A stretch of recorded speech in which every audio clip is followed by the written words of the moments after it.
পেঁয়াজের দাম 20% বৃদ্ধি পেয়েছে। রমেনবাবু ঠিক করলেন যে তার পরিবারে পেঁয়াজের মাসিক খরচ অপরিবর্তিত রাখবেন।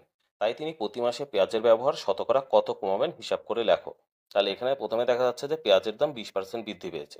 তাহলে পেঁয়াজের দাম, তাহলে পাস্ট ইস টু প্রেজেন্ট যদি আমরা লিখি, তাহলে পাস্ট ইস টু প্রেজেন্ট যদি আমরা লিখি, আগে ছিল পেঁয়াজের দাম 100 টাকা, এখন হয়েছে 120 টাকা।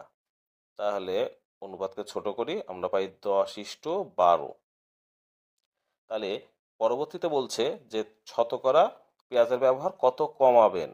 তাহলে এখানে আমরা দেখতে পাচ্ছি 10 থেকে 12 হয়েছে। তাহলে এখন কমাইতে হলে কি করতে হবে? 12 থেকে কমাইতে হবে। কত দূর আসতে হবে?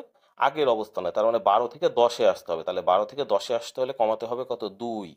12 থেকে 10 বিয়োগ করলে 2 পাওয়া যায়। তার মানে 12-তে কমাতে হবে 2, 1-এ কমাতে হবে 2/12, আর 100-তে কমাতে হবে 2 গুণ 100/12। আমরা যদি কাটি 6 পাই।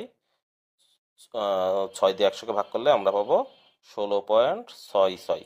তার মানে পেঁয়াজের ব্যবহার শতকরা কত কমাবেন? এই 16.66% পেঁয়াজের ব্যবহার কমাতে হবে।